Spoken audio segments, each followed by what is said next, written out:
งานนี้มวนแน่นอนคอนเสิร์ตของพอภูแต่ลูกๆทั้ง4คนลุยงานไปน้ำกัน งานนี้เวทีระเบิดแน่นอน ทักทายสบายดี FC แฟนคลับทุกท่านที่เคารพและนับถือเป็นอย่างสูงมาพบมาพ่อกันแรงนี่ FC แฟนคลับของเจเบาลาวทั้งสองฝั่งของ FC น้องที่ดาลาวบ่ว่าจะเป็นคนไทยคนลาวพากันเฮ็ดอีหยังอยู่นอพากันกินข้าวกินน้ำแล้วหรือยังพบพ่อกันคลิปนี้มีเรื่องราวข้อมูลข่าวสารเกี่ยวกับ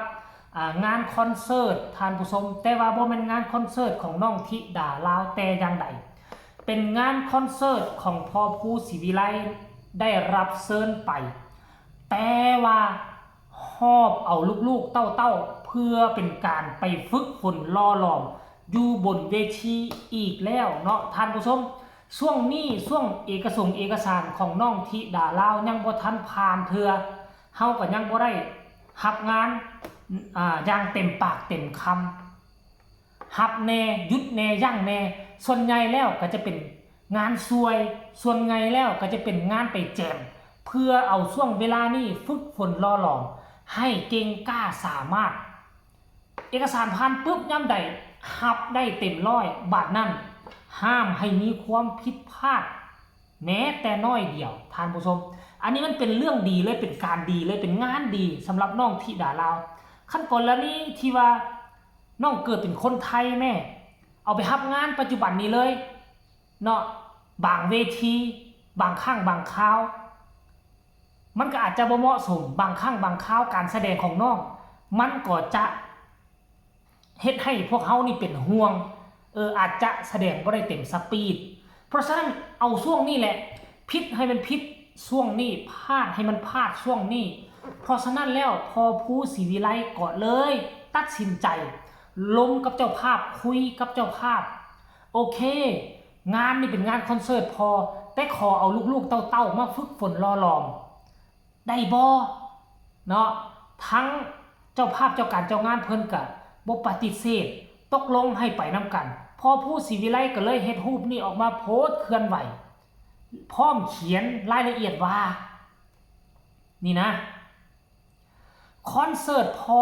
แต่หอบลูกไปฝึกประสบการณ์ด้วยหัวตะพานพ่อกันเด้อครับว่าซั่นเด้วันที่23มกราคมคือเดือนใดวะ2569โอ้มกราคมก็คือเดือนมังกรเดือน1ปีหน้าแม่นบ่พอภูศรีวิไลธิดาลาวหอบฝันข้ามโขงไอปรารถนาเคศรีวิไลที่บ้านหนองงูเหลื่อมตำบลเค็งใหญ่เค็งมันกระตาใส่เครื่องบ่เค็งกระตาใส่หมักไม้บ่อำเภอหัวตะพานจังหวัดอำนาจเจริญเดี๋ยวนี้เดือนใดเดือน11ก็อีก2เดือนท่านผู้ชมอีก2เดือนอดใจรอเอาไว้ก็แล้วกันท่านผู้ชมอันนี้ถือว่าเป็นเรื่องเล่าข้อมูลข่าวสารเกี่ยวกับเรื่องคอนเสิร์ตเกี่ยวกับการแสดงของพอภูศรีวิไลแล้วก็กับลูกๆเต้าๆโดยเฉพาะคือน้องธิดาลาวนั่นเองเนาะเฮาก็ตั้งตารอคอยแต่ว่ามันน่าจะมีงานอยู่นะเนาะงานกับอลังการโชว์บ่งานกับอลังการโชว์คือว่ามีอยู่นะท่านผู้ชมยังมีอยู่บ่ถ้า FC แฟนคลับคนใดจำคนใดจื้อก็บอกเจเบาลาวมาได้เด้อเนาะส่งข้อมูลข่าวสารมาหากัน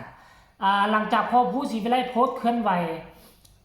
สั้นๆ1 ชั่วโมงผ่านไปคนเข้ามากดไลค์เกือบพันเดี๋ยวเจเบาลาวสิไปอ่านคอมเมนต์เด้อนี่นะคอมเมนต์มารัวๆเลยเด็กหลังจากที่ได้ยินว่าคอนเสิร์ตว่าสั้นดีอกดีใจเฮาก็ตั้งตารอคอยว่ามื้อใดน้องธิดาลาวจะมีงานรับเชิญใหม่จะมีงานเข้าไปร่วมงานคอนเสิร์ตใหม่มื้อใดน้องธิดาลาวจะขึ้นเวทีใหม่ FC ทั่วโลกคองคอยกันนะในที่สุดสิ่งที่เฮาคองคอยมันกลับมาเป็นที่เงียบห้อยแล้วเดี๋ยวมาอ่านเบิ่งคนนี้บอกว่าถ้ามาพัทยาแถวนี้บอกนำเด้อสิไปเล่นน้ำครับเบิ่งไหม FC แฟนคลับรอท่าแล้วอยู่ทางพัทยาผู้ต่อมาบอกว่าสู้ๆครับบ้านศรีวิไลเฮงปัง ครับอาจารย์ภูพร้อมทีมงานบ้านศรีวิไลทุกท่านผู้นี้บอกว่าขอให้เฮงๆปังๆนะครับพ่อภูวาสันเดผู้ต่อมากับปรบมือให้ผู้ทัดมากับเยี่ยมเลยวาสันเดผู้นี้บอกว่าวันไหนครับ23มกราครับอีก2 เดือนข้างหน้าเอาไปเลยล้านไลค์วาสันเดสุดยอดครับยอดเยี่ยมวาสันเดผู้นี้บอกว่าจังไหนนี่มาเมื่อบอกยังอยู่ส่วนใหญ่พ่อภูจะลุยไปด้วยกันจ้าพ่อลูกจะลุยด้วยกันจ้าวาสันเด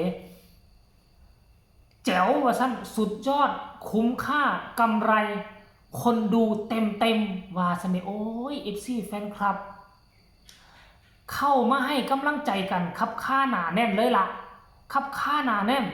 เพราะว่าทุกคนคองคอยเนาะสำหรับคำคิดคำเห็นกะมีเพียงแต่ซ้ำนี่ท่านผู้ชมเพราะว่าหากะโพสต์ลงเจบอลาวเห็นแล้วก็ฮีบฮ้อนเอามาเฮ็ดข่าวเป่าประกาศให้ FC แฟนคลับได้รอท่าชมเลยเนาะบ่ว่าจะเป็นคอนเสิร์ตพ่อบ่ว่าจะเป็นคอนเสิร์ตลูกแต่งานนี้พ่อลูกคู่บุญได้ไปขึ้นเวทีร่วมกันเวทีอันเดียวกันผิดพลาดมองใดพ่อก็จะได้บอกสอนลูกแต่เจบอลาวคาดว่าน่ะน้องธิดาลาวเฮ็ดได้ดี100%เพราะว่าน้องก็เก็บกดฝึกฝนล่อหลอมเป็นเกือบ2 เดือนแล้วบ่ได้ขึ้นเวทีบ่ได้ปลดปล่อยแม้เนาะแล้วช่วงเดือนนั่นน่ะเดือนมกรานี่น่ะก็คือเป็นเดือนที่น่าจะวิทย์ไปแล้วอันบ่งานอันน่ะบ่ฮู้ว่างานลื่นเริงเขาเจ้าให้จัดได้เต็ม100หรือบ่ในช่วงเดือนมกราคันถ้าเขาเจ้าได้จัดให้เต็ม100นี่โอ้ยน้องธิดาลาวจะไประเบิดความมันอยู่เวทีนั่นเป็นเวทีแรกเนาะเวทีแรกเลยแหละเพราะปัจจุบันนี้บ่สามารถจัดได้อย่างเต็มที่อย่างเต็มพิกัดจัดได้อยู่แต่ว่าเสียงกระจ้องในรุดพรลงเนาะจะจัดแบบตุ้มๆตามเจ้าห้องแบบบเลเซเมาดินดาวๆเต้นดองๆเนี่ยมันก็บ่ได้คือเก่าหั่นแหละเนาะเพราะฉะนั้นล่ะเฮาก็เอาใจช่วยครอบครัวศรีวิไลโดยเฉพาะคือน้องธิดาลาวเฮาต้องเอาใจช่วยให้น้องระเบิดความมวลความมันเนาะซัดเข้าไปเต็มที่ฝึกฝนรอหลอมตอนนี้พิษให้มันพิษตอนนี้เฮาตำหนิติชมกันตอนนี้เอกสารแล้วเรียบร้อยได้รับงานแบบเป็นทางการแล้วให้น้องห้องแบบบ่มีที่ติแสดงออกมาแบบบ่มีคำว่าผิดหวังท่านผู้ชม FC แฟนคลับคลิปนี้ก็ฝากฝังเอาไว้ซ้ำนี้ก็แล้วกัน